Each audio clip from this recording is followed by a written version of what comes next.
Good morning, and thank you so much for coming.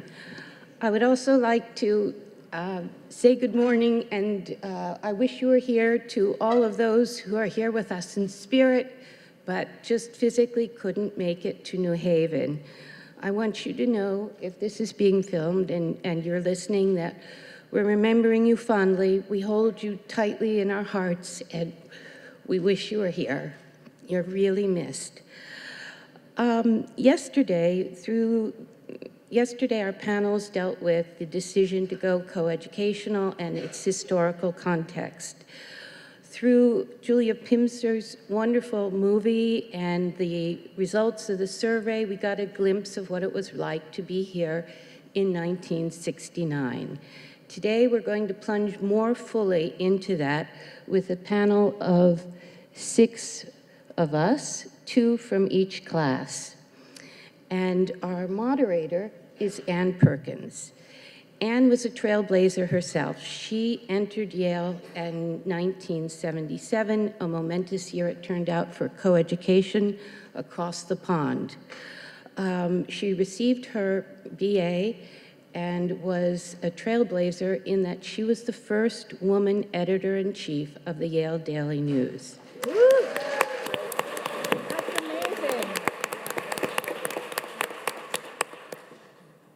After Yale, Anne won the prestigious Rhodes Scholarship to Oxford. In 1977, it took an act of Parliament to change the Yale Trust to allow women to attend and as Rhodes Scholars. Anne read modern history at Balliol College, and Balliol College, talk about male tradition. Balliol College had been single-sex from 1282 until 1977. But back in the 1200s, it was a woman who originally funded Balliol College. Amazing. Amazing. After reading modern history at Balliol, Anne returned and got a master's in public administration from Harvard University. She then taught and worked in educational policy until at the age of 52, she had what I like to think of as a midlife epiphany and decided to get a PhD. She juggled working while pursuing a PhD in higher education at the University of Massachusetts. A paper which she had to write for a retired course eventually led to this wonderful book, Yale Needs Women. And I love the title. It's just fantastic. Anne interviewed many of us, and I spoke to many of us who were interviewed by her. Everyone was delighted with the process and very pleased with the results. It's with great pleasure that I introduce Anne Perkins.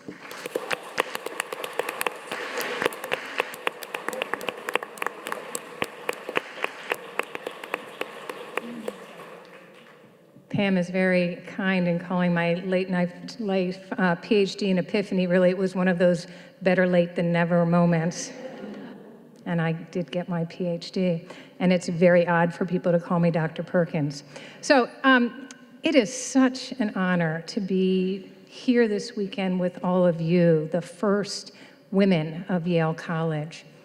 The New York Times called you the female versions of Nietzsche's Übermensch. Whatever that means. Superwomen. But what was it like, really, to be a woman student at Yale during those tumultuous early years of coeducation? And the goal we're trying to accomplish here today is perhaps to give you a chance to listen and learn from other women as you might not have been able to do when you were a student here. This is a different type of session from the ones before because in addition to the experts up here, every single woman sitting in the chairs out there who started at Yale is an expert on this topic. And so we're going to organize this a little differently. But before I get to that game plan, I just want to begin by introducing our panelists. As Pam said, you've heard this weekend on topics from before you got here to, sorry, Billy, to well after you arrived. But our goal here today is to go narrower and deeper, 4 years only, 1969 to 1973. And so the brief intro bios that the panelists and I put together emphasize that part of their life. You can think of it as a 2 or 3 sentence glimpse at who they were when they came to Yale and 1 or 2 of the things that they did. So I invite you to listen to these bios for ways that they intersect with your own, ways that they offer perspectives that you did not have when you were at Yale, and also for perspectives and experiences that are not up here on this panel and for which you might be able to provide us some insights. I'll start with the class of '71.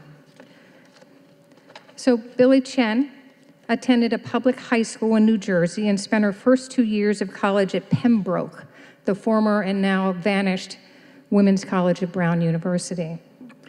Billie was in Pearson, is Whaley here to cheer for that?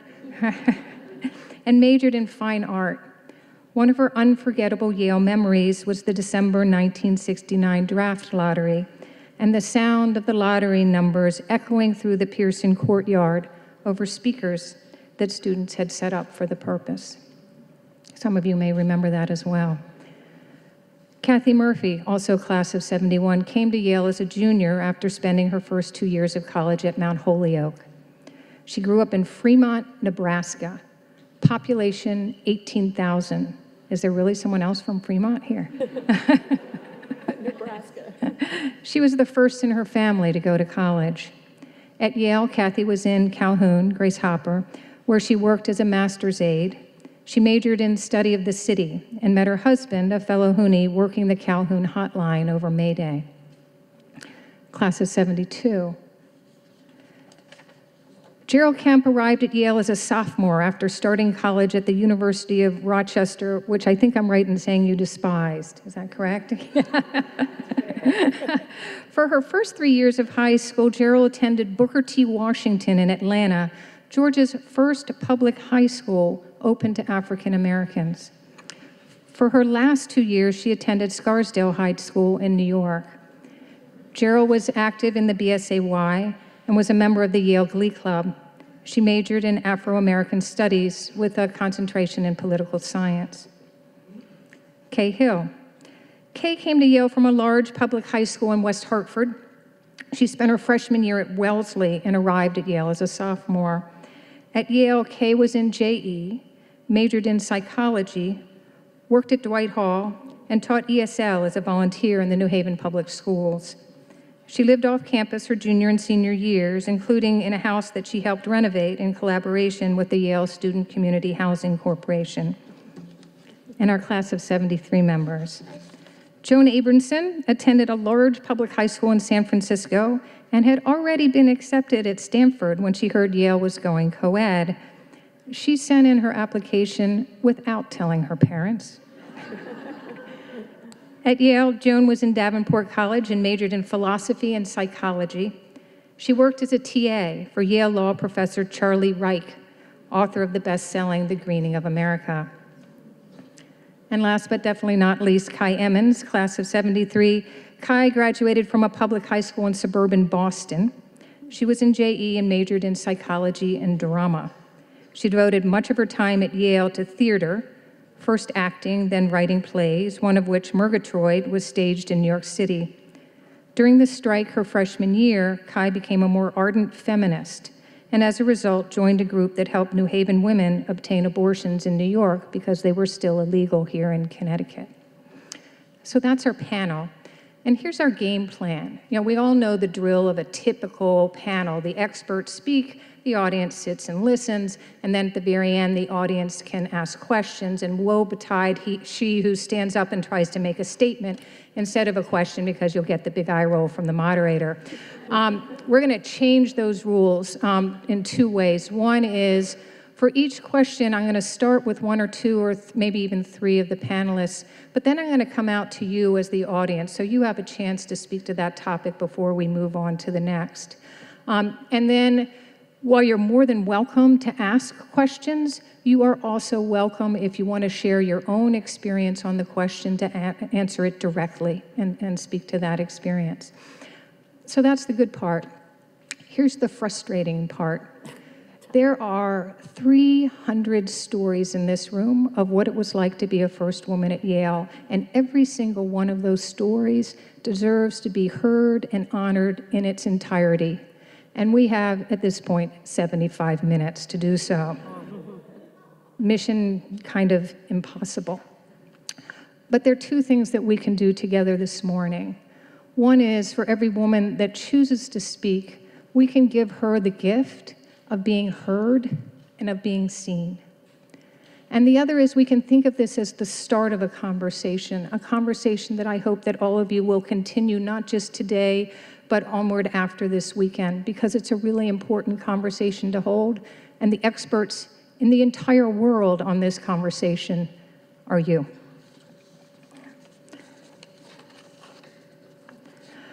We're going to try to, back to Mission Impossible, we're going to try to include as many voices as possible and cover a wide range of topics. We came up with 12 questions. I cut them to 9 last night. Don't even know if we're going to get to all 9. I'm going to try to spend about 10 minutes per question, and so we'll see how that goes. So let's begin.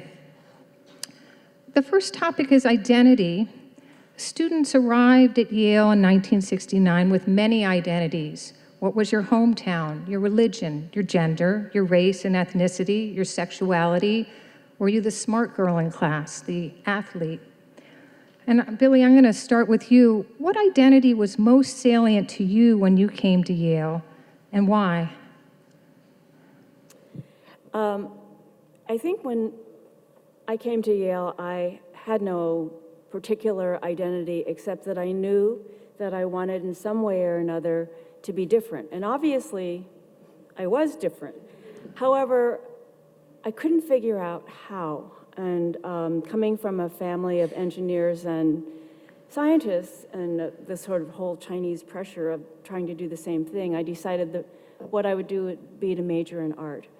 But the interesting thing was, I came from Pembroke, and I just remember thinking, this is not the place for me, because every weekend, women would dress up in dresses and wear corsages and go to football games. And I thought, I can't be here. So when I came to Yale, the thing that was amazing for me was that there were more different kinds of people doing more odd things in their own little ways than I could have ever perceived when I was at Pembroke at that time. And that for me was incredibly freeing.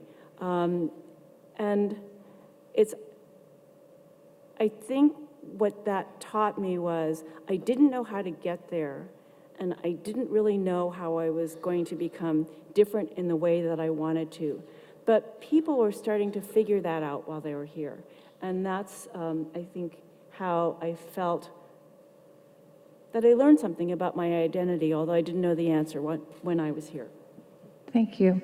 And I should note that Billie avoided one thing, which is because I'm trying to keep track of time, I have a lovely, I'm sorry, that was so sexist. I have a young timekeeper in the back row who's going to do this for me if anyone hits 2 minutes. And so just to let you know, but Billie avoided the yellow card. Joan, you want to jump in and give us the perspective as a freshman woman, which is almost as obnoxious as asking you the opinion of a woman, but... Yeah, I'm a fifth-generation San Franciscan, and for me, that really was my identity. And I had never thought about living on the East Coast or anything like that. I just was very happy and involved in California, both in nature, a lot of hiking, and loved the Sierras, and I wrote poetry, and I was in my own kind of world. But it was very social justice oriented. And I was the youth representative on the Human Rights Commission when I was in high school. So in Grace Cathedral is where we met. It was pretty amazing.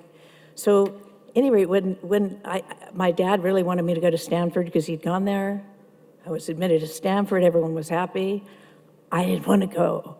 I was like, I want to go somewhere no one knows me. I want to go somewhere where I can find out who I am without everybody knowing already who I am. And I didn't, when I told my parents at dinner that I was going to Yale, they were furious. My dad he wouldn't talk to me for a day. He was really upset. And at any rate, he got used to it, but he would do things like, do you know what their song is? Bula Bula. And I said, that's not true. So they dropped me off at the San Francisco airport. I'm with my green Foot Locker I had at camp, every year. And I get on the plane, I get off at JFK in the TWA terminal, and I look at the Saarinen building, and I am like blown away. I'd never seen anything like that. So then I get the flag down the Connecticut limousine, and they put my Foot Locker on the top of the van and drive me here, and it dropped me right outside the old campus, right across from the green and at the gate there. And I'm there with my Foot Locker thinking, how the hell am I going to get this thing anywhere? So I leave it there, and I walk into the old campus and flag down a couple of guys they carried it up to entryway 6 on of course, the top floor or something. And I meet my roommates, and we walk over to Davenport for the welcome speech. And of course, the welcome's Joan, I'm just going to warn you, you got the yellow card, so if you could wrap it up just so we can hear one more. Okay, well then I'm not going to tell you that story because... Oh, you got to make sure to ask her after, not as important as this, because this is important. My only mentor and advisor that I was assigned was Rulon Wells, who was in Davenport. I don't know if anyone's ever met him. He was a classicist. And I don't think he'd ever seen a woman student before, ever, in his life. And so he walks in and he says, now, what would you like to major in? And I said, forestry. And Rulon Wells looks at me and says, you can't major in forestry. There is no forestry classes. I said, well, Sage Hall is famous for forestry.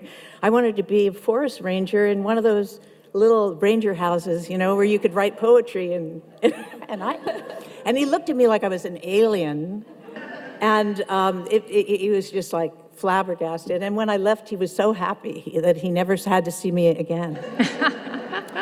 And then I wanted to say that I was asked so often, I know, but it'll be fast, for the women's point of view, that in my classics class, as a freshman, I finally started enjoying it. So I would say, oh, well, the woman's point of view of Odysseus is, when he was tied to the mast and they said the sirens were luring him to his death. No, I said the sirens were simply singing. They were in the water, they were friends, they were singing, they were happy. I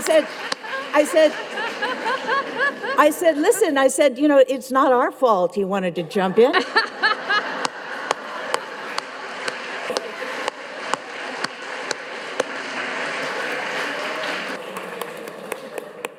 Anyone in the audience who wants to speak to this, who can top that story, because I bet you can, who wants to speak to this question of identity, and when I'm thinking about it, I'm curious, were there aspects of your identity that were in conflict, that you couldn't be both at the same time, or were there aspects that changed while you were here at Yale? Yeah, Carol. Oh, and if you could start by saying your name and your class, just so everyone can know you if they don't already. Yeah, hi, I'm Carol Story Johnson, class of 1973, and I'm going to put a plug in. If you haven't read the book, Yale Needs Women, you need to read it. It's a really terrific. Thanks, Carol. Piece. So real quickly, so here I am, an African-American woman, class of 1973, and I come and I have a lot of interesting thoughts about whether or not I'm identifying with women or with the African-American community. And actually, early on, and I'm sure Gerald's going to speak to some of this, so Gerald, I certainly am going to corroborate some of our mutual story, but connected with the Black Student Alliance at Yale, and it was actually a kind of a haven for folks like me who were looking for identity pieces, and it was enormously important. And I think it actually kind of protected me in certain ways from some of the other things that many of the other women on campus were going through. Anne talks a lot in her book about the sexual harassment pieces that went on here at Yale, and I was actually curious from the panel whether or not folks on the panel were aware of all of that was going on. So Question number, that's question number 7, yeah. Thanks so much, Carol. Anyone else who wants to speak to the identity question before we move on? You see right there.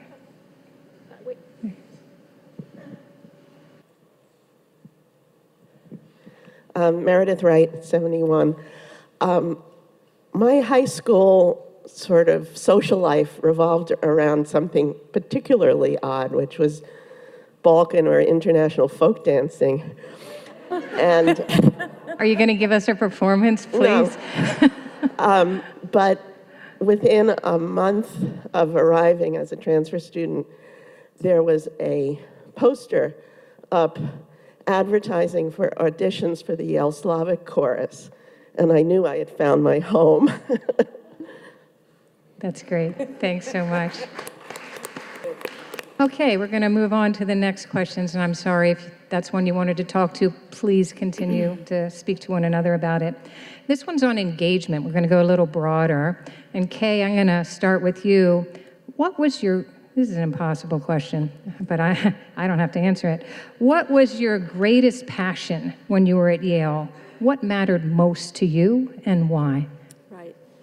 I would say what mattered to me was really being involved in the community and engagement and service, along with a handful of other women. Before Yale officially started in the fall, we spent the summer working for Dwight Hall, and I taught art and ESL with children on Grand Avenue who were mostly Puerto Rican. I loved using my Spanish. I loved the children. And actually, it was pivotal in my career. My very first job after graduating from Yale was opening the first bilingual daycare center, the Brinken Center in New Haven, and I was hired by Junta, for whom I had worked before I ever started here. I look back with amazement that at 21, I thought I could get funding for a daycare center, hire the bilingual local teachers, put in the tiny toilets, and run the connection to the main water line, where it turned out we were going through some of the tombs of the founders of the church where we were, but we diverted. I also, it was alluded to, along with a group of 6 others, we renovated a house where a child had acquired lead paint poisoning and stripped the lead paint. Then we lived in the house ourselves. When it wasn't ready on time, Yale let us live in an office building on Ashman Street. Judy Burkham will remember that. She was part of that group of 7. And then in my senior year, I arranged all my classes and taught ESL as a volunteer in the New Haven Public Schools. And then I lived off campus junior year and senior year, and I was hired then to be a teacher and had a 35-year career, ending it as a central office administrator in charge of a number of programs. And then I retired several years ago.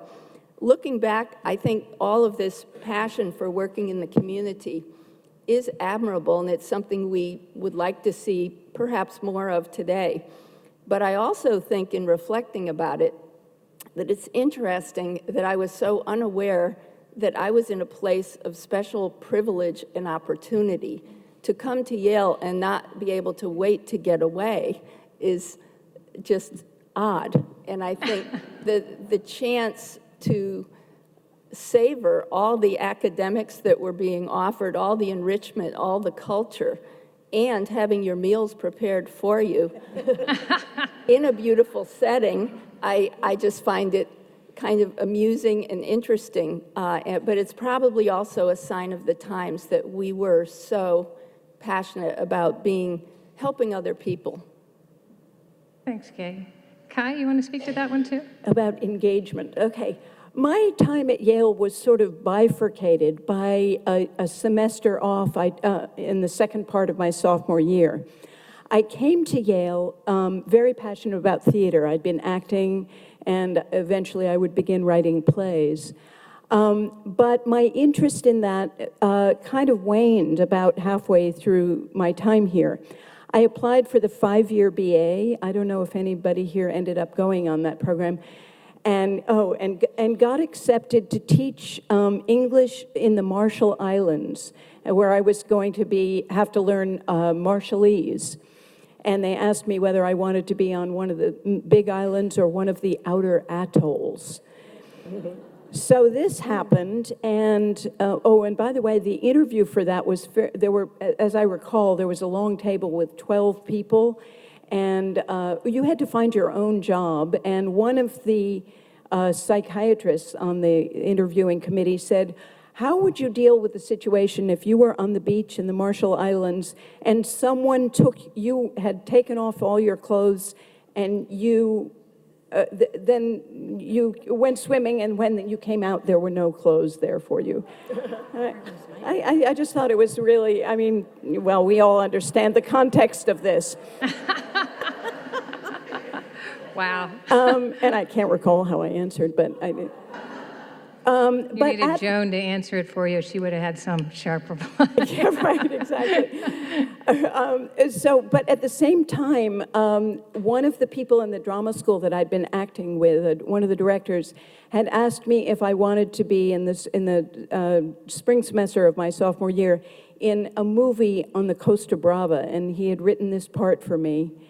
And so if I went to the movie, I couldn't go to the 5-year BA and vice versa. So it was really a very difficult decision at the time, but I thought, well, going to the Marshall Islands wasn't really within something I had imagined, and it didn't seem like it was leading to a career path. And so So you did? So I ended up deciding to go and be in the movie on the Costa Brava. However, he never got his funding.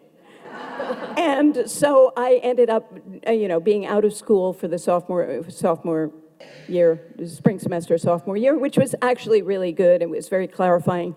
And when I came back to Yale, this is all about engagement.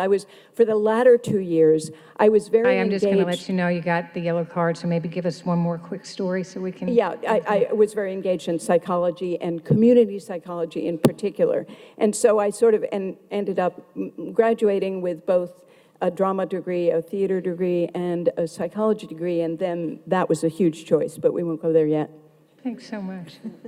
Anyone in the audience, what was your passion at Yale? What did you care most about? We've got the mic coming right to you. Hi, I'm Dahlia Rudovsky, class of 73, Brantford, and I came to Yale with the identity of being a student radical somehow. From my high school days, I had organized our anti-war club at my high school in Newton, Massachusetts. And Yale did not disappoint. Within the first month, I think, we were on a hunger strike. I don't know if you remember the moratorium. And I remember sitting in front of Vanderbilt on the third or fourth day of this hunger strike, very weak. We were on a juice fast. And that was one of my first memories. And then soon thereafter, Mrs. Williams, who was a dining hall worker, was fired for throwing some orange juice at a supervisor who had ordered her around. And there was SDS on campus organized Reinstate Mrs. Williams campaign. And then the Panthers came to town, and from there, we never had a spring semester. So at the same time, I had some great literature courses, which were the other side of the life. So Yale was wonderful in that way, and I also want to thank Anne for putting it all together so we can see how our individual experiences were reflected in the zeitgeist. Thanks, Dahlia. Anyone else with that? inject a little levity here. I can't really say it was a passion, but I really wanted to be on Jeopardy. Can you repeat that? I'm not sure everyone heard. I really wanted to be on Jeopardy. So I trained. I was in Branford. I'm Donna Wetzler, by the way. And I had 3 guy friends, and I would play home Jeopardy in their room many times a week. And I figured that I had a pretty good chance of getting on because I had this gimmick, which was I was in the first class of women at Yale. So indeed, I went down to New York and I tried out, and they called me back. I brought 3 outfits because they filmed them all seriatim. I won the first day. I did not bet enough money the second day on on Final Jeopardy, so I lost, and I emerged with $1,820, the Encyclopedia Americana, and a home game.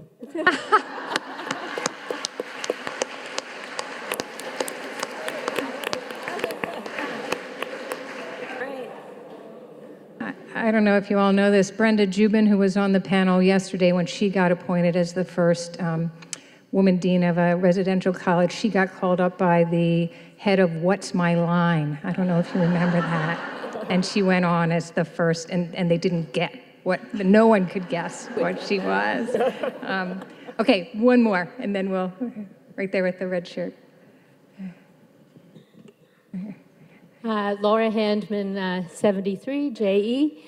Following up on your story, I had gotten into the University of Santa Cruz and Reed College in Oregon, and I wasn't going to come to Yale, and my parents were furious and made me come to Yale, and I think about how different my life would have been if I had gone to those 2 other schools.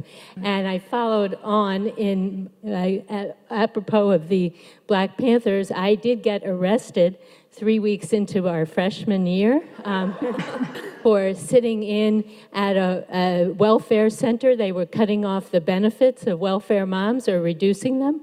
And there came a moment when they said, those of you who want to get arrested, stay. Those who don't, leave. And all the Yaleys but me and one other, Gwen, I don't know if you're here, got arrested. And I was 17, so the dean of JE had to be my guardian.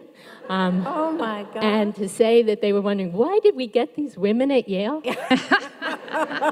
I think went through his mind.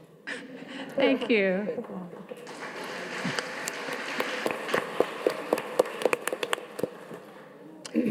So when I interviewed many of you for my research, a topic that came up again and again is this topic of friendship. So we're going to switch to that. And Shirelles, I want to start with you. How did you meet your closest friends at Yale, and what did you have in common with them, and how were you different? And sort of a follow-up, just to give you way too many questions to answer at once, were you ever lonely here? Good luck. How did I meet my closest friends at Yale? As a member of the BSAY and as an African-American woman on campus, I had the opportunity to engage with the entire Black community that was on campus. It made a difference. I just in the past 2 days have come to understand what a difference it made, because it's been made clear to me that many of us didn't have an easy time establishing friendships on Yale's campus. And that made the experience much harder. Within the BSAY, we had the good fortune to have some wonderful people who made participating in that organization a priority. They generously gave of their time and their resources and their physical facilities. We made friends by participating in dinners in our colleges or in Berkeley College, because room 597 was the home of Stephanie Brown and then Sheila Jackson, a networking hub for the Black community on campus. We had Afro-America House, which gave us a place to locate. There were the protests, which we all went through together and had experiences that we never anticipated as part of our undergraduate experience, but all of it gave us opportunities to grow and to get to know each other. What did we share in addition to our racial identity? I think it's fair to say we shared the sense of being part of an experimental generation. Many of us became involved as the diversity element in institutions which had never had persons of color, students of color present on campus. I guess that came through most clearly at Yale during the May Day proceedings, when everybody had to make a decision about whether we were going to go home or stay. And I remember very clearly a big discussion which was held on the campus at the Afro-America House, where it became clear to me that many of the students made participating in the politics of the day a priority. Many of the students felt that they were at Yale to get a degree and didn't have time and didn't want to run the risk of being on campus during May Day. But it also occurred to me that the Black students were the nexus between the community and the university. The community saw the Black students as representatives of Yale. Yale saw the Black students as a conduit to the community. We thought we came here to get a degree. But it was a time when the world was changing and we wanted to be a part of that. And people made an effort to get through the protests, to get through the degree requirements, to get through all of the psychological and emotional changes that an undergraduate would go through, and to make friends in the process. We were very fortunate in the absence of a structure at Yale for advising and counseling. There were people in the Black community who stepped in to fill those roles. There were people like Roy Bryce Laporte, who was the head of the Afro-American Studies program. There was Ernie Osborne and his wife Betty, who welcomed us to their home and into his office and became counselors. There were students who stepped up and acted as mentors and counselors for those of us who had never been in Yale before.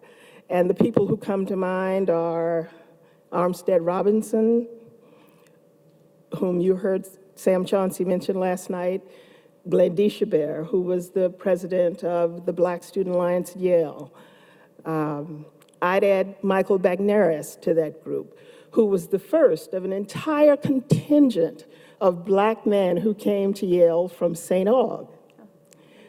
Gerald, I'm going to need to move on to Kathy in just 1 second. And I would just add Sylvia Boone to the list, who, when she finally came, gave us a female who could be a counselor. So those were our primary methods for establishing friendships that, in many cases, have survived the years. Thanks so much.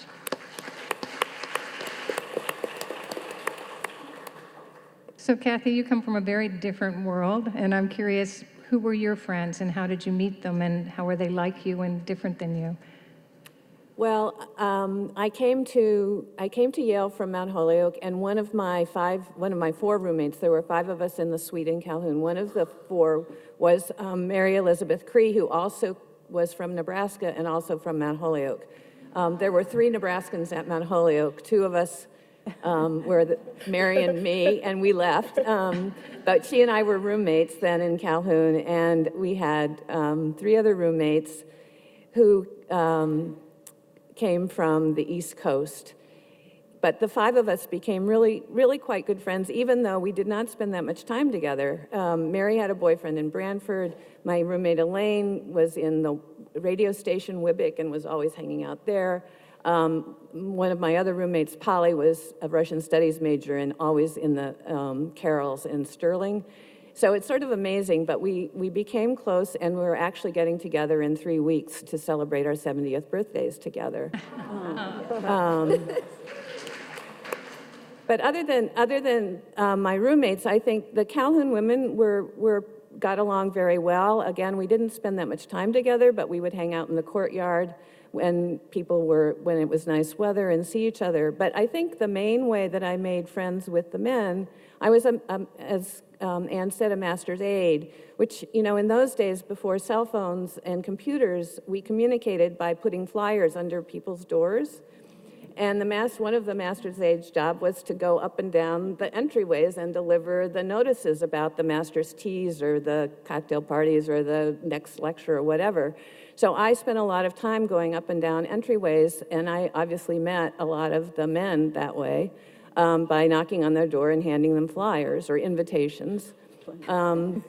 The other way that I met people was I played bridge, and I don't think anybody's mentioned that, but I played a lot of bridge my junior year at Yale. In fact, I played so much bridge that it's amazing that I made it through. My course, the only all-nighter I ever pulled at Yale was playing bridge. And I wasn't that great a bridge player, but it was very flattering to have especially the senior men, ask me to play bridge with them when some of them were really very, very serious and good bridge players. So I played a lot of bridge, and the other thing I did was I hung out in the dining hall a lot. That was, to me, one of the best things about being at Yale, was to sit in the dining hall with these guys who were just very different, as somebody said, incredibly different points of view, very knowledgeable, very passionate, and to just sit there and be a fly on the wall and listen to them debate. John Bolton was in Calhoun. He was part of a... I know, but he was the party of the right guy, and then he was in a suite with Ed Ferrand, who was a very big player in the Democratic Party in Connecticut and Al Lowenstein's campaign. So you had all these points of view, and people shared the points of view without really getting upset with each other. Yeah, and it was enlightening. Yeah. Thanks so much. Wow. So friendship. Where's my wandering mic? Right there. How'd you make your friends? How were they different than you or the same? Hi, I'm Amelia Buchanan. I was in the class of 73. And my very best friend is sitting next to me, Nancy Bregstein. We were in Vanderbilt Hall next door to each other. And we had some very strange roommates. She did and I did. And Nancy commented that maybe we were all accepted to Yale because we were all so different. And I think there's something to that. So Nancy and I were very, very close. I'll just tell about one roommate who was Nancy's, Jenny from Mississippi.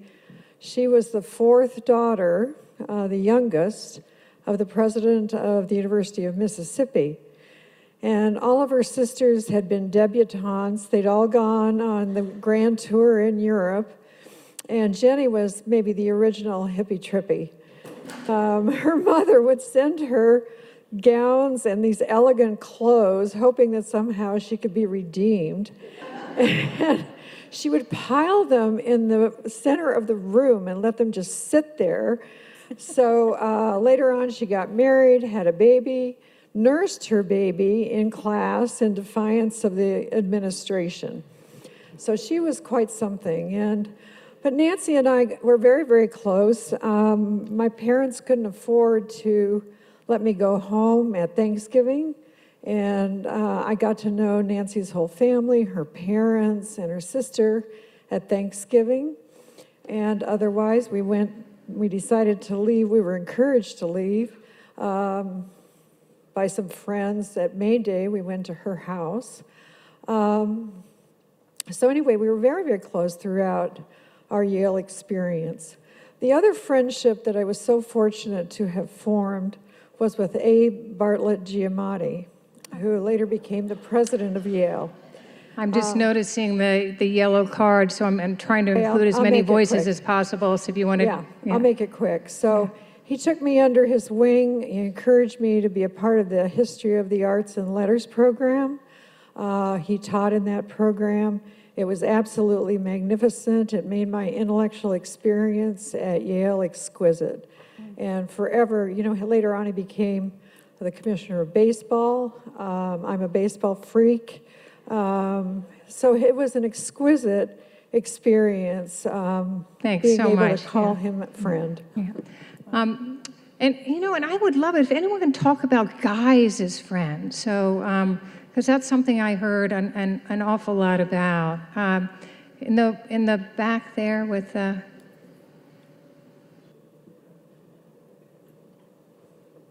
it?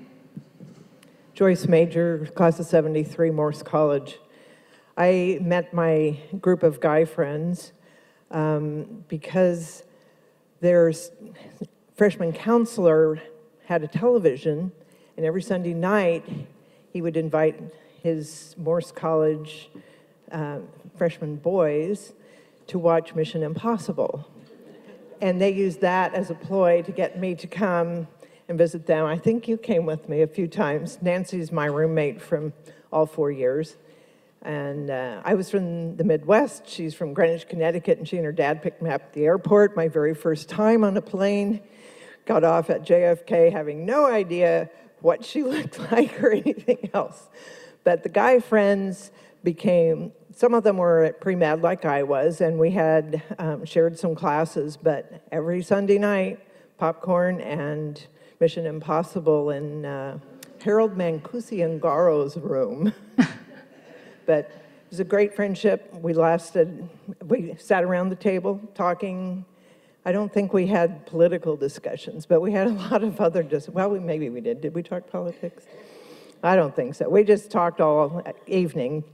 I drank so much tea, the enamel was starting to wear off, but the guys were just a very important part of our lives, and I know that a lot of people had guy friends that, because they were dating somebody, and then the guy friends became their friends. But Thanks so much. So we're going to move on to a different topic. I'm sorry, I see those hands, and maybe we'll have time at the end to come back, but I hope you continue the conversation afterwards. Topic that can be challenging for women, ambition. So, Kathy, I'll start with you again, or here. When you got to Yale, what did you hope to become when you left here? And I really am still focused on those 4 years and how your sense of who you could be might have changed. And actually, you were only here for 2 years, so that makes it even a little more challenging. But did your vision of what you could be or who you would be change while you were at Yale? It didn't change so much while I was at Yale. It changed from the time I entered Mount Holyoke, when I thought I wanted to be in the Foreign Service or some kind of job where I traveled. But I took French my first year. I had taken Latin in high school. I took French my first year at Mount Holyoke, and while reading and writing was okay, I couldn't speak it because my Midwestern twang just murdered the language, and I realized if I couldn't speak French, I probably wasn't going to have an international career. So by the time I got to Yale, I was pretty set on going to law school, and pretty set, I was a study of the city major, and I think that the summer of '68, you know, after Martin Luther King was assassinated and Bobby Kennedy was assassinated, and we had the riots of '68, I became much more focused on injustice and equity and issues that I'd not really focused on at all before then. And I decided that I really wanted to do something in an urban context. And I thought law school was the way to go. By the time I finished at Yale, I had focused my study of the city concentration on urban education, and I had spent 2 summers working in the South Bronx for the City of New York's Board of Education, doing federal grant applications and things like that. So I went to law school. I did go to law school, and I did want to participate in all the stuff that was going on in education at that point. Busing was relatively new. They were, you know, schools were still being integrated. They were trying to figure out how to provide equal educational opportunity. But that I knew by the time I was a junior that I wanted at least to be a lawyer and to do something to save the world, I guess. Billie, what about you? Ambition is such a tricky word. So, and I see students a lot, and I think ambition is much more visible now than it was when we were in school. And how to be ambitious in a kind of world of art, which for me later became architecture. It's a really big question. I mean, I understood how to be ambitious as an engineer or as a scientist. I didn't actually understand how to be ambitious within the arts. I know my father, when he saw a photograph of me that was published in the town newspaper because I was at Yale and in the first class and I was barefoot, didn't speak to me for 3 months. So that was definitely trying to figure out who I could be, how I could be ambitious. The thing that I saw at Yale was that people were ambitious in very quiet and passionate ways. So it wasn't a kind of bombastic ambition, it was an ambition and a focus on particular issues or subjects. And that was really interesting to me. The other thing that happened was I had an amazing art teacher who has a show now at the Yale Art Gallery. His name is William Bailey. And I remember in a drawing class, he said to me, "It's really not the lines, it's the space in between the lines." And so what that said to me is that you don't have to be ambitious within the lines. You can find that space in between. And the desire for me then was not to go big, but to go deep. And I think I learned that here at Yale. Thank you.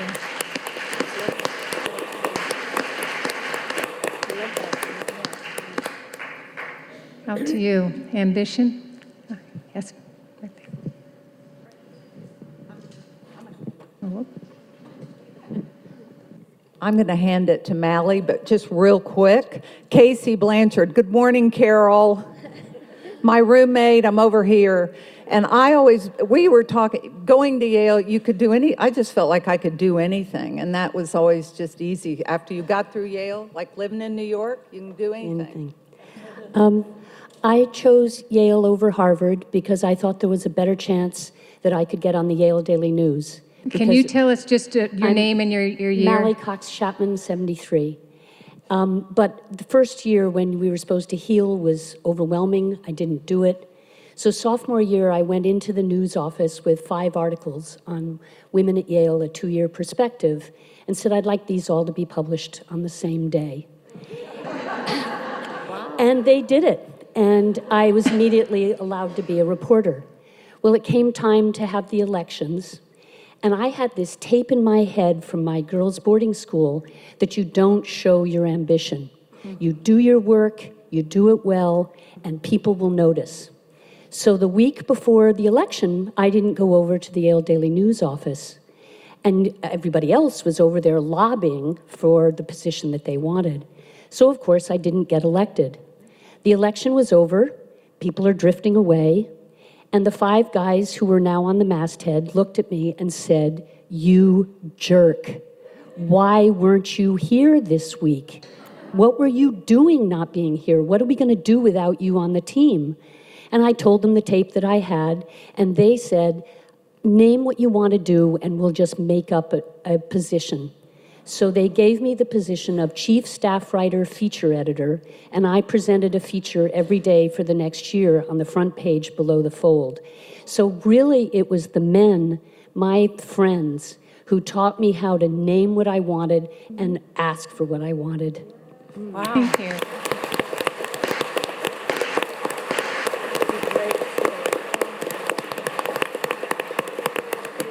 Someone right here in the 3rd row, or who has been raising their hand.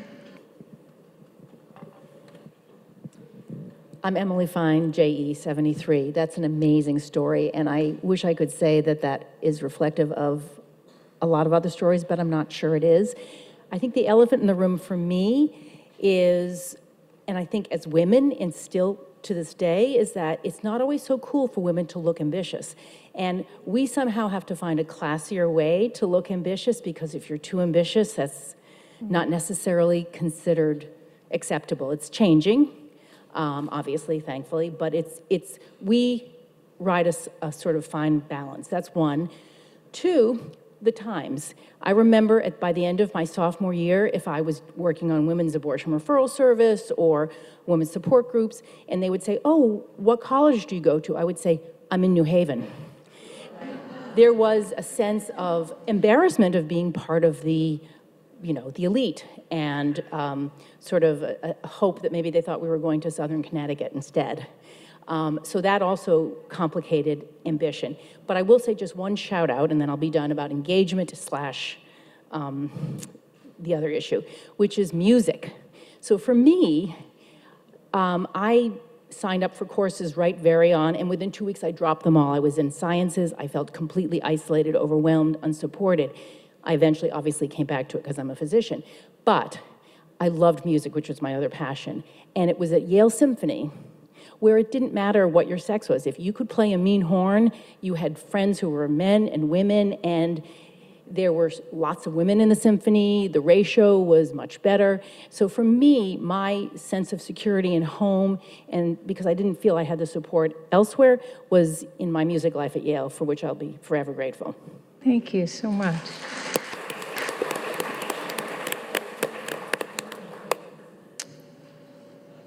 And I apologize to the panel. I'm skipping around the order a little bit here, but I'm going to go. I haven't forgotten you. So we're turning to romance and relationships. Yale women. But let me ask the question first. Yale women adopted a variety of approaches when it came to romantic relationships with Yale men. Some dated multiple guys. Some had one steady boyfriend. Some wanted a boyfriend but didn't have one. Some chose not to have a Yale boyfriend at all. And some dated or wanted to date women. What approach did you take, and how did that work out for you?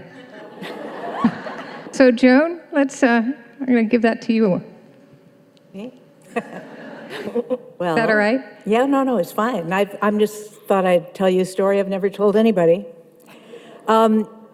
I fell in love my first day at Yale. When I went from Vanderbilt Hall over to Davenport to the Commons room for the welcome thing, I saw this guy across the room who I thought was amazing. I don't know what it was. And I thought our eyes met, but I wasn't sure. So I don't know if you guys remember, but we'd go back to our rooms most of the days in the first weeks, and there'd be a little note pinned to the door of people who wanted to meet us or something, because I think the guys felt if they didn't get a girlfriend, like really fast, it was over. So there was a note on my door, but it wasn't signed. It was signed with initials. And so, of course, I thought, wait, maybe it's him. So, but I didn't know his name, and I looked through the Facebook thing, and he wasn't in there, because, I don't know, he didn't send in a picture or something.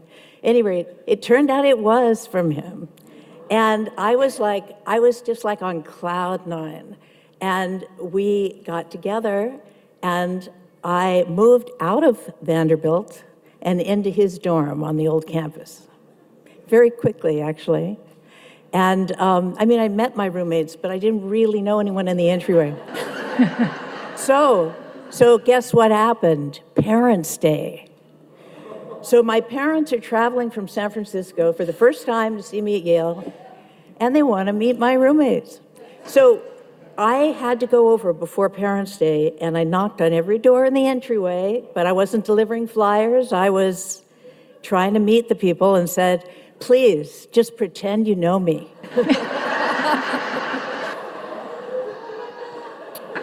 So I had very few friendships with women, but I had a lot of brothers. Yeah. And it so happened that my boyfriend's, one of his roommates was a bridge fanatic. And I know that bridge scene because they were there all the time playing all night. It was a thing. At any rate, so that happened. And, but I want to, can I talk about, I want to talk about the Shirelles. No one's mentioned them. But for So you all can hear for Phil me- and Lorna wait a minute. Shirelle. Yeah. I just have to tell just a little story. I think all of us, but I know I got a phone call or something. They contacted me and they said, please make an appointment to see Dr. Shirelle, Dr. and Mrs. Shirelle. And I'm like, why? Oh, well, they're, you know, the gynecologist and his wife is a social worker or something. I didn't sure. So they want to meet every woman in the first class. So I'm like, okay. So I go over there, and this was like an interview rather than an exam. And they said, have you ever had sex? And I said, no. And they said, we would like to prescribe you birth control. Would you like an IUD or would you prefer the pill? And I said, why do I need birth control if I haven't had sex? And they said, Kingman Brewster said, no pregnancies. So I got a prescription for the pill, and I thought, well, maybe someday I'll take it. And it did come in handy eventually. But what I want to say about friendships is, ironically, the way I got to know more women, and this was the second year I was in Davenport now. All right, Jen. It's almost over, but you'll be glad to hear this. There was a survey for sophomores where, I don't know if you guys remember this, but I'll never forget it, where they circulated a printed survey. It was about our sexual practices. And it was long, and it said, have you ever? And then it listed all these words. And I really didn't know what some of them were. And so all of us, and the girls were talking like, have you ever done this? And not only did it say, have you ever, it said, if so, how many times a week? A month. I mean, it was something else. So at any rate, that was like one of my real moments at Yale. Thanks, Joan. Gerald, do you want to speak to this as well? You can pass if you want. I'll be really short. Okay. I was lucky to have lots of male friends. And most of them were like brothers. I also was lucky in finding a really great guy in my second year who was in the class behind me. The difficulty came when I graduated. The relationship worked fine while we were on campus. Fabulous guy, photographer. I even learned what to do in a darkroom. I didn't mean that.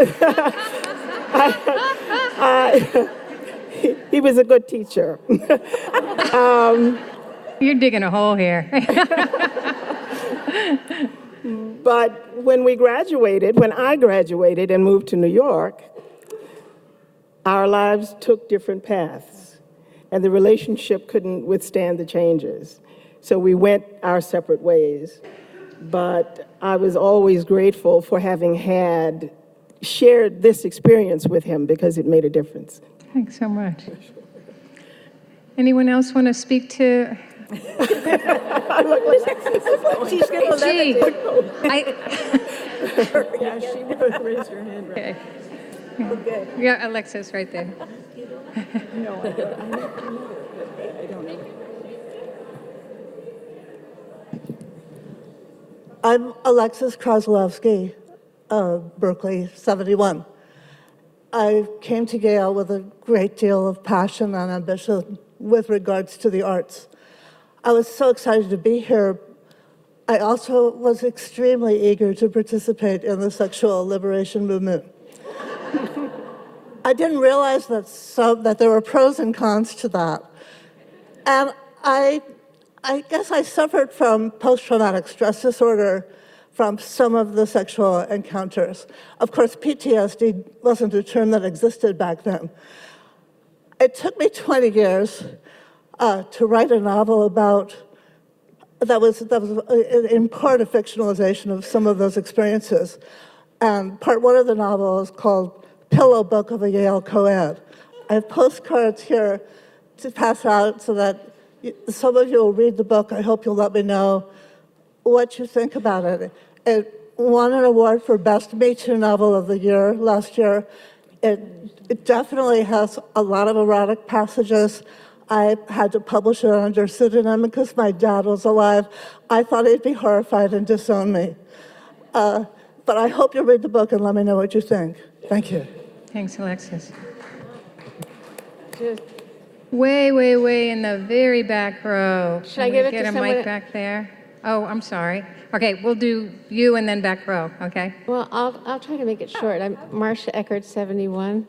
So I'm one of those people who came in and floated.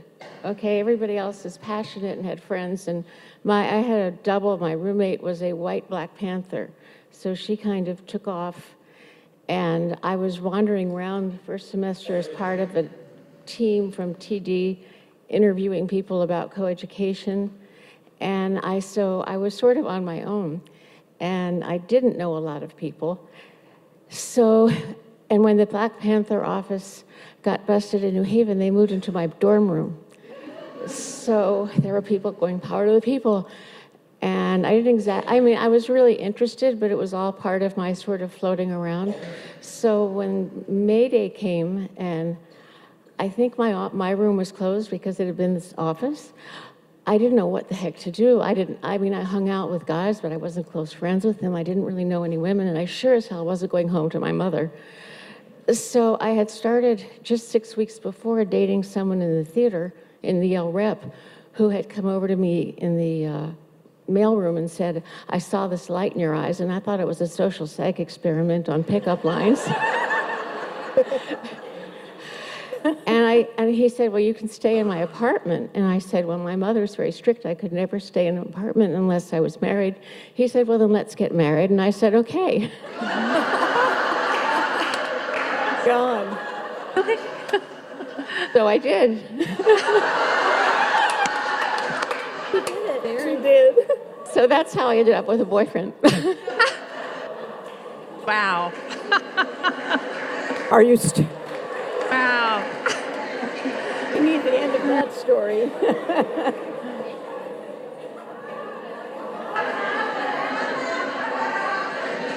Yeah. What happened? Wait. Can you use the mic so that everyone can hear? For those who want to know, it was kind of like going steady, except, legally. And so we were together for about 3 really fascinating years, and I got to meet a lot of interesting people who were in the Yale Rep at the time, like Christopher Walken and Christopher Lloyd, and Meryl Streep was in the drama school, and Henry Winkler was we all lived together. And so it was a really interesting, weird time being an undergraduate and a theater wife simultaneously. But after about 3 years, we drifted apart, and I went back to being sort of normal. Okay, the way back there. Wow. Thanks. I'm Liz Oliver, Davenport, 71. 2 parts, a little bit about dealing with ambition and also relationship to guy friends. Early on, I don't know, there must be other people here who got asked to go to alumni dinners to talk or sit next to at the various faculty homes, old crusty alums who were really upset that Yale had gone co-ed. I don't know, is there anybody else who went to those dinners? Yay, okay. So at one of these dinners, and I have no idea how they selected, who they selected, but at one of these dinners, I sat next to someone who had graduated, I believe if memory serves, and that's questionable at this point, but I think it was 1903 or 1906. And he was livid. And I had been at Smith for 2 years, and one of the reasons I wanted to leave Smith was I grew up in New York. I went to a huge public high school with 5,000 kids, and was so used to... Use your mic. Sorry. Yeah. And there were, Smith felt very unnatural to me being an all-girls school, so I was looking forward to coeducation at Yale. However, this guy was telling me how unwelcome I was, and assuming that essentially I was taking the place, which he said to me flat out. What did I want to do with my life? All I wanted to do was get married and find a husband, and that was my ambition to come to Yale. And and I was taking the place of one of Yale's 1,000 male leaders. So I remember leaving that dinner and thinking to myself that this was a very strange perspective to plant on first-year girls wandering around the campus. Fast forward, after having many male friends in the college, someone came up to me with another classmate who had been drafted, whose number had come up, and he had dropped out for a while, and they got him, and he was about to be drafted. And the thing that he was most worried about was that they were going to cut his hair. That his hair, which he had grown and had, I mean, he was worried about a lot of things, but it was an obsession. And so somebody named Gus was going from table to table asking if anybody knew how to cut hair, which, for whatever reasons, I happened to do. So we went to essentially I'm just observing you got your yellow card, so if you can finish this story so we can then let someone else talk. Okay, very quickly, I cut this guy's hair as he got himself drunker and drunker, preparing to go in to report to basic training or to report to the local.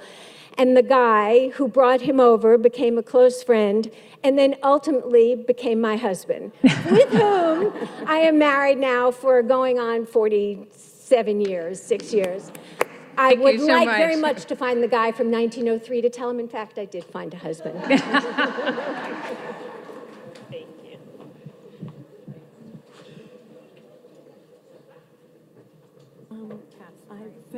I will, but I'd rather speak on feminism. Okay.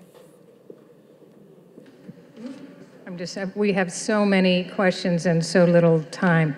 The question I'm going to talk about is, asked next is on feminism. Because you all arrived really just when the women's movement is starting to get going. And so, Kai, how did your understanding of feminism change over your time at Yale? And I'm wondering if the women's movement was something that was important to you, either when you got here or by the time you left. Okay, at first I just want to say that Anne just asked me, would I be willing to speak about sexual harassment? And I said, I would, but I'd rather speak about feminism. So, but can I just say something briefly about sexual harassment? I was, now that I've said I don't want to talk about it, I was not actually harassed by any people in authority while I was here, but I was assaulted one summer when I was here for the doing theater, and it was summer twilight, and a bunch of teenage boys came and knocked me down and started undressing me, and it wasn't until I realized that I needed to scream that they left as soon as I screamed, and then no one came. And so I redressed myself and went on to my rehearsal. Anyway, okay, so but I really want to talk about feminism because I think, like many of you, the first year, immediately upon arriving at Yale, there was a feeling of being woke, especially after the experiences of the strike. I mean, even though that was focused on other political issues, certainly feminism was there, or feminist issues were interwoven with all of what was happening during the strike. And I felt it very profoundly. I would have to say that my experiences that year have become the foundation for pretty much everything I've written since, which does not mean to say that any of what I've written since has been autobiographical. But I was very interested at that time in androgyny. And my first play was about two women who have 10 androgynous children and send them into the world, and then they come back and report their experiences. And I think that play emerged from, now probably those kids would be gender fluid or whatever. But I think at the time, that was my personal reaction to being in this male environment where to be ultra female. I didn't want to be ultra female, but I didn't want to be male either. And so I was exploring the interstices there and trying to figure out what that meant. I also want to say that I had a very powerful mentorship with the playwright Adrienne Kennedy, who was having a lot of success in the 60s. The Funny House of a Negro was one of her well-known plays. And she was really helpful in helping me get my plays produced in New York. And there was a kind of underlying understanding on her part that women needed extra help.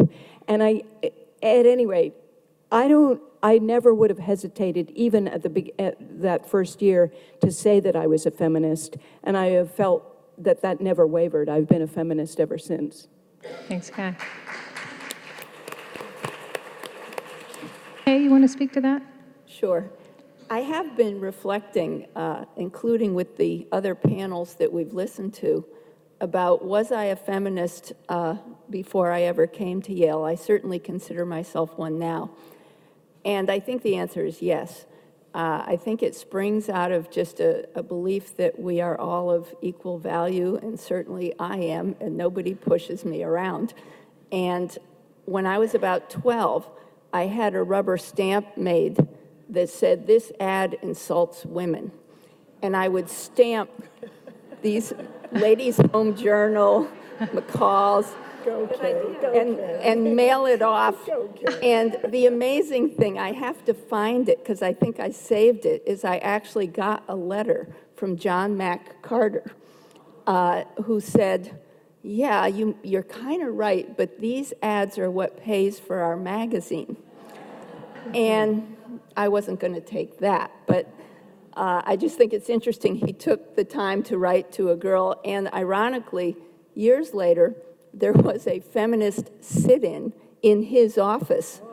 So that was quite interesting. I was lucky at Yale, though, to have a number of wonderful women professors. And I was sort of surprised to hear that some of you had none at all. I just wanted to recognize Anne Hansen in History of Art. Yeah. Ruth Day, she was wonderful in psychology. Carola Snyder I had for music theory, and she was a Wellesley woman. As soon as I left Wellesley, I was convinced I was meeting a remarkable Wellesley woman everywhere I turned, which would say, well, why did you leave? Including Hillary Clinton I had known at Wellesley because she was a senior, I was a freshman, and she was always in our dorm. An amazing woman I looked up to.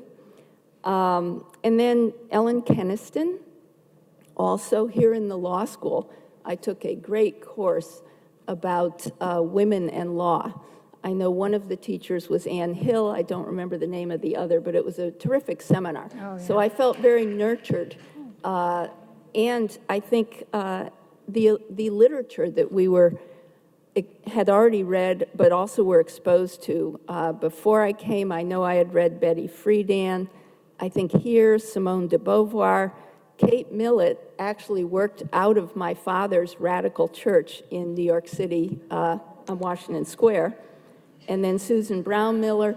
Now I still like feminist reading, but I'm going more towards humor, because I think there is humor in feminism. A book that came out about 2 years ago I loved was How to Be a Woman by a British writer, Caitlin Moran. If you have a chance, it's very funny, and will teach you how to be a woman. It's never too late. And then another thought I had, I have always been involved in the women's movement, but I was envious of those among us who were more vocal, louder. I really looked up to them. I also, one time, edging into the sexual harassment, a TA who loved my writing and would embarrass me having me read it out loud, my papers, to the class, invited me to a party at his house. And I immediately thought, he grades my papers. I can't go to his party. And I told him. And I'm just amazed now with the, I don't know where that sense came from. And so, still a feminist.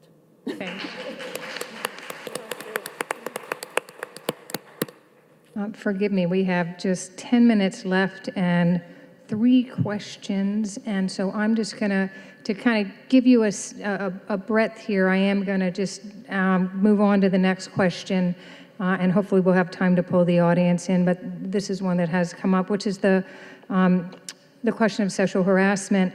You know, that term sexual harassment was not even coined yet. No one even knew that phrase when you all arrived here. That doesn't mean that students were immune to sexual harassment, whether by professors or graduate students or other students. Although when it happened, typically it was kept very quiet, so you may never have even known it was going on, even if it was with the person, someone you knew. Joan, you had said you'd speak to this question. Do you want to talk to us about it? I'd like to speak to this question because all my life since Yale, I have regretted not speaking about it. Something happened, I kept it to myself. So I was a freshman. I'm bright-eyed.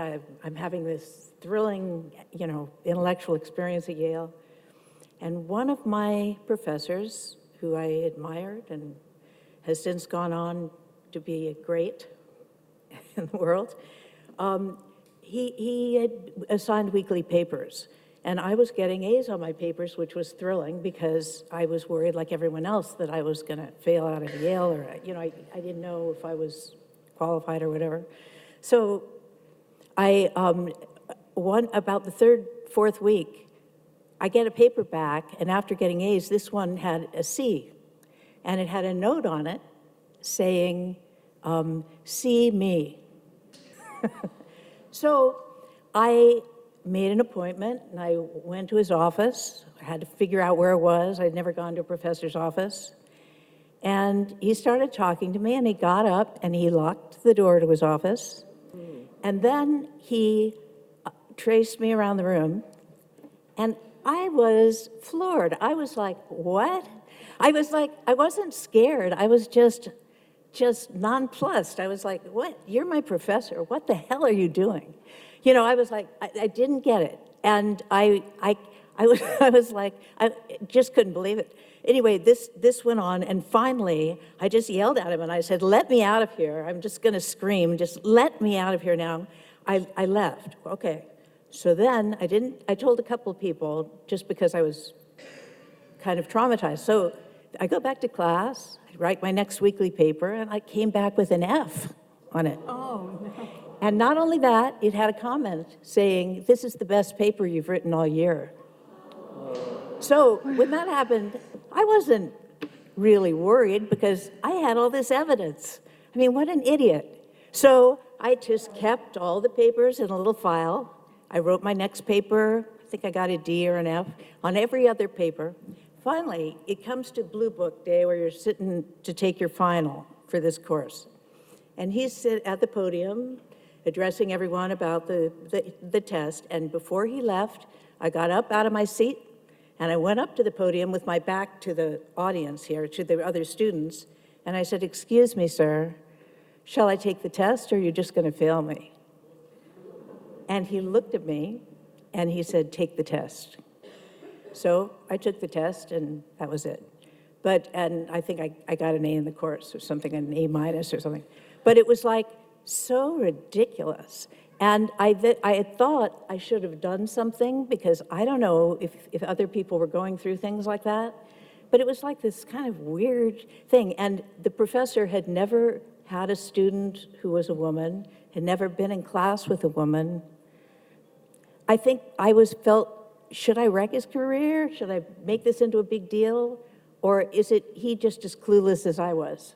I felt like we were both kind of mirroring, like I was coming into a situation I didn't understand, and I think he was as well. But I've been conflicted, really, I think about it all the time, and with this Me Too movement, even more. But I wonder if other people had experiences like that. Thank you for sharing that. It's not always easy to talk about. We only have 5 minutes left. I'm so sorry. This time has just flown. Let me tell you and I apologize to the panelists because they've been prepared for some other questions that we simply don't have time for. But I want to share those with you because I do hope you continue this conversation. One is on women who left. So my stats are just on the freshman class because those were from a researcher's point of view, the cleanest stats to look at. But roughly 10% of the women who started as freshmen here in 1969 chose to leave before graduating from Yale, which is the exact same percentage as the men. So given all that you went through, that's actually pretty remarkable.